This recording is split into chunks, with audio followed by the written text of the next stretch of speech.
Oh na na, just be careful, na na. Love ain't simple, na na. Promise me no promises.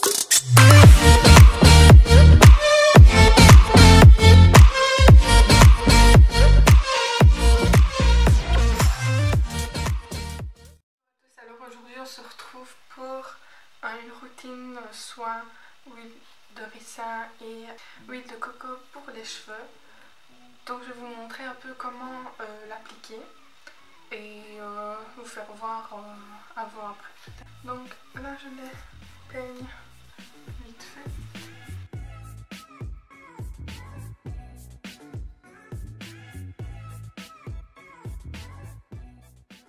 Ça sert à nourrir surtout, donc c'est généralement dur quand il fait froid, on va dire, quand il fait normal. Donc j'en prends et je chauffe la matière avec mes doigts et ça on va venir le mettre ici aux longueurs et aux pointes.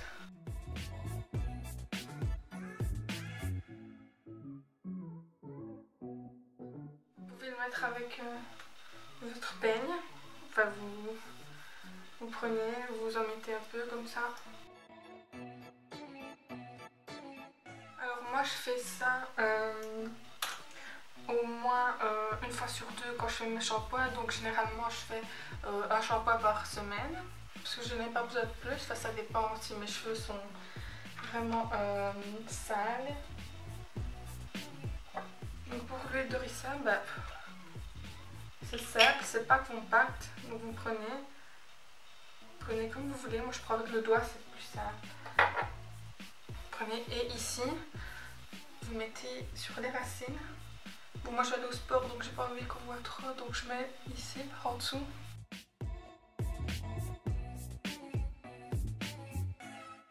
On fait le massage, ça va activer le bulbe, voilà, aux racines. Et on fait comme ça.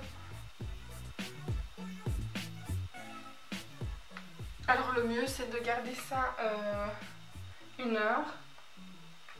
Mais bon, quand vous n'avez pas trop le temps, ben voilà, c'est déjà bien. Donc moi je vais partir au sport, donc je vais faire une tresse pour pas trop qu'on voit qu'ils sont gras. Parce que bon, ça fait un peu crado quoi. Donc voilà, après bah, je vous retrouve pour vous donner encore plus d'explications et vous montrer comment mes cheveux sont après. Donc là, ils sont un peu comme ça, ils sont un peu mal.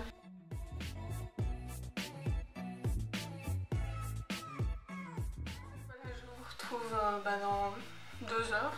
Donc voilà, j'ai lavé mes cheveux. Donc vous pouvez voir qu'ils sont vachement plus redéfinis et hydratés. Donc pour l'huile de ricin, ne mettez pas trop au niveau ici et tout ça parce que c'est assez difficile d'enlever. Enfin, il faut vraiment un bon shampoing. Et moi j'ai fait mon shampoing avec le de Sange intense, nutrition intense, nourrit et donne un toucher soyeux, cheveux desséchés rêches. Donc c'est celui-là, le blanc.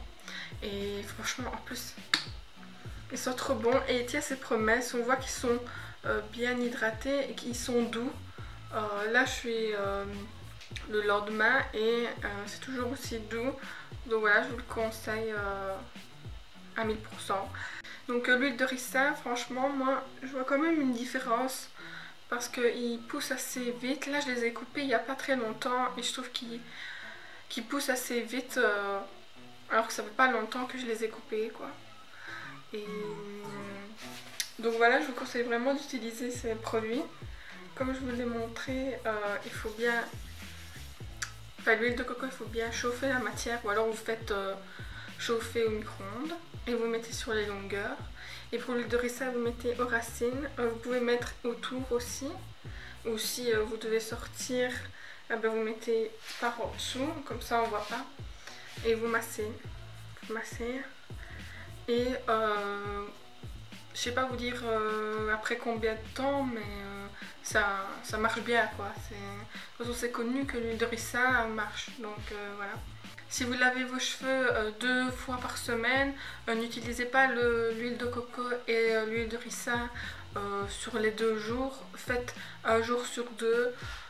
Donc si vous faites qu'un shampoing comme moi sur la semaine, bah, utilisez, faites-le quoi, parce que vous le faites qu'une fois et vos cheveux ne seront pas gras.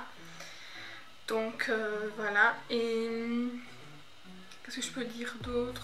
Ben voilà, pour les cheveux bouclés, franchement, l'huile de coco c'est vraiment bien. Par contre, si vous utilisez un shampoing qui est trop nourrissant, celui-là ça va encore. Mais j'en avais un qui me faisait vraiment les racines grasses, c'était vraiment très désagréable. Donc faites attention au shampoing que vous mettez. Et aussi à l'après-shampoing, le masque et tout ça, parce que ça peut vite être gras. Et c'est pour relaver les cheveux après, bah, ça sert à rien. Ça m'est déjà arrivé, hein, mais voilà, comme ça j'ai appris.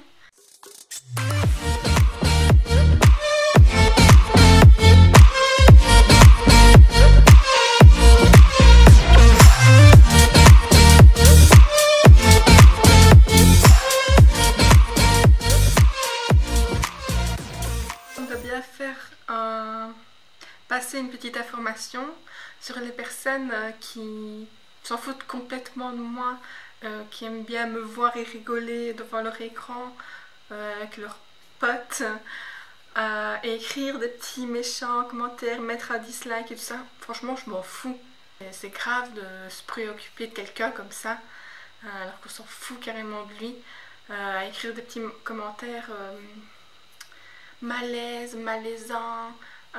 Franchement, vous avez quel âge? Enfin, je sais pas, il faudrait peut-être grandir à un moment. Si vous n'aimez pas ce que je fais, que vous trouvez ça malaisant, retirez l'abonnement.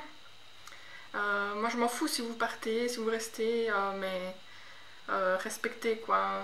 Vous pouvez dire que vous n'aimez pas, mais pas mettre des mots débiles, malaisant et tout ça, juste pour faire du mal à la personne en fait. Mais j'espère que dans votre tête ça cogitera un moment et que vous direz oh, j'ai été quand même bête, hein, parce que franchement ces derniers temps je me suis rendu compte que les gens ils aiment bien faire du mal pour rien et ils rajoutent. Franchement, j'espère que la roue va tourner pour certains. Franchement, qu'est-ce que je peux dire d'autre? Bonne vie à vous. Allez.